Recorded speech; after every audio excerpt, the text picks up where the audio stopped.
This lecture is about topic mining and analysis. We are going to talk about using a term as a topic. This is a slide that you have seen in an earlier lecture, where we defined the task of topic mining and analysis. We also raised the question, how do we exactly define a topic theta? So in this lecture, we're going to offer one way to define it, and that's our initial idea. Our idea here is to define a topic simply as a term. A term can be a word or a phrase, and in general, we can use these terms to describe topics. So our first thought is just to define a topic as one term. For example, we might have terms like sports, travel, or science, as you see here. Now, if we define a topic in this way, we can then analyze the coverage of such topics in each document. Here, for example, we might want to discover to what extent document 1 covers sports, and we found that 30% of the content of document 1 is about sports, and 12% is about travel, etc. We might also discover document 2 does not cover sports at all, so the coverage is 0, etc. So now, of course, as we discussed in the task definition for topic mining and analysis, we have two tasks. One is to discover the topics, and the second is to analyze the coverage. So let's first think about how we can discover topics if we represent each topic by a term. So that means we need to mine k topical terms from a collection. Now, there are, of course, many different ways of doing that, and we're going to talk about a natural way of doing that, which is also likely effective. So first, we're going to parse the text data in the collection to obtain candidate terms. Here, candidate terms can be words or phrases. Let's say the simplest solution is to just take each word as a term. These words then become candidate topics. Then we're going to design a scoring function to measure how good each term is as a topic. So how can we design such a function? Well, there are many things that we can consider. For example, we can use pure statistics to design such a scoring function. Intuitively, we would like to favor representative terms, meaning terms that can represent a lot of content in the collection. So that would mean we want to favor a frequent term. However, if we simply use the frequency to design the scoring function, then the highest scored terms would be general terms or functional terms like the, etc. Those terms occur very frequently in English. So we also want to avoid having such words on the top. So we want to penalize such words. But in general, we would like to favor terms that are fairly frequent but not so frequent. So a particular approach could be based on TF-IDF weighting from retrieval.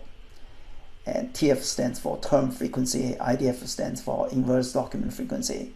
And we talked about some of these ideas in the lectures about the discovery of word associations. So these are statistical methods, meaning that the function is defined mostly based on statistics.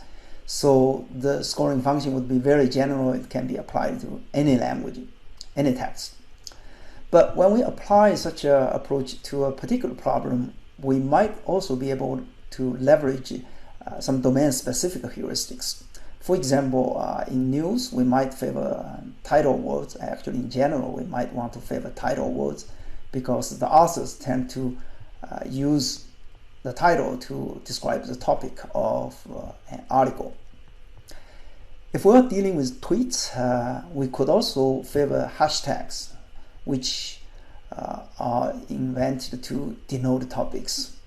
So naturally, hashtags can be good candidates for representing topics.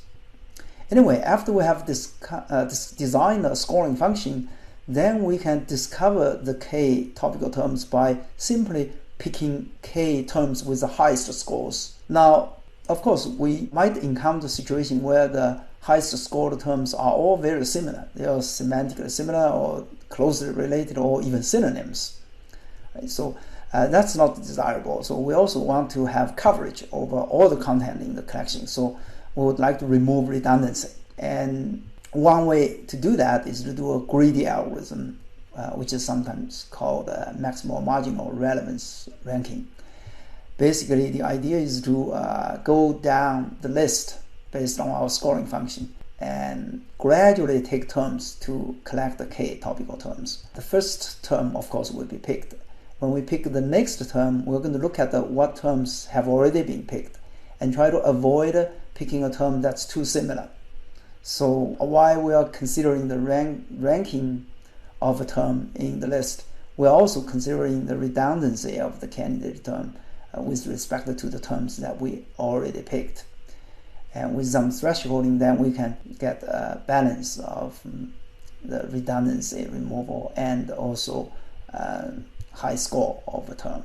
Okay, so after this, then we will get k topical terms, and those can be regarded as the topics that we discovered from the collection. Next, let's think about how we can compute the topic coverage pi sub ij. So looking at this picture, we have sports, travel, and science and these topics. And now suppose you are given a document.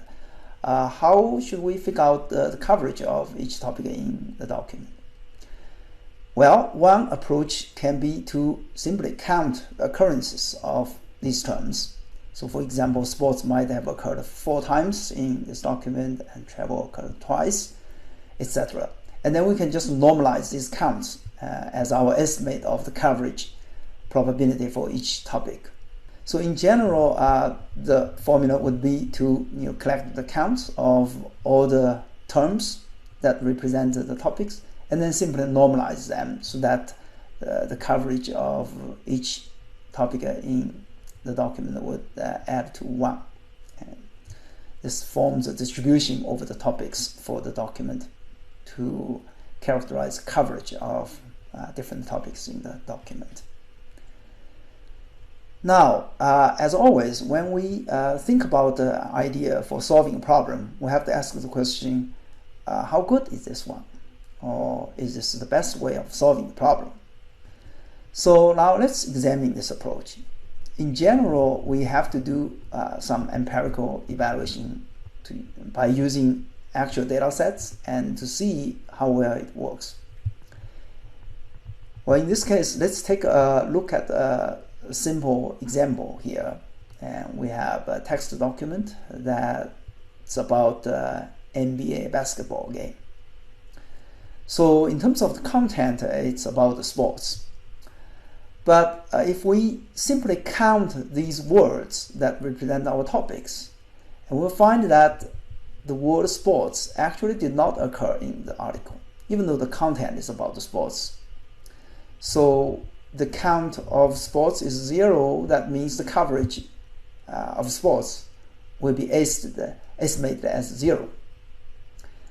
Now, of course, the term science also did not occur in the document, and its estimate is also 0. And that's okay, but sports certainly is not okay because we know the content is about sports, so this estimate has a problem. What's worse, the term travel actually occurred in the document. So when we estimate the coverage of the topic travel, we have got a non-zero count. So its estimated coverage would be non-zero. So this obviously is also not desirable. So this simple example illustrates some problems of this approach. First, when we count what words belong to the topic, we also need to consider related words. We can't simply just count the topic word sports. In this case, it did not occur at all, but there are many related words like a basketball, game, etc. So we need to count related words also. The second problem is that a word like star can be actually ambiguous. So here it probably means a basketball star. But we can imagine it might also mean a star on the sky. So in that case, the star might actually suggest perhaps a topic of science. So we need to deal with that as well. Finally, a main restriction of this approach is that we have only one term to describe this topic, so it cannot really describe complicated topics. For example, a very specialized topic in sports would be hard to describe by using just a word or one phrase. We need to use more words. So this example illustrates some general problems with this approach of treating a term as topic. First, it lacks expressive power, meaning that it can only represent the simple general topics, but it cannot represent the complicated topics that might require more words to describe. Second, it's incomplete in vocabulary coverage, meaning that the topic itself is only represented as one term. It does not suggest what other terms are related to the topic. Even if we are talking about sports, there are many terms that are related. So it does not allow us to easily count related terms toward contribution to coverage of this topic. Finally, there is this problem of word sense disambiguation. A topical term or related term can be ambiguous. For example, basketball star versus star in the sky.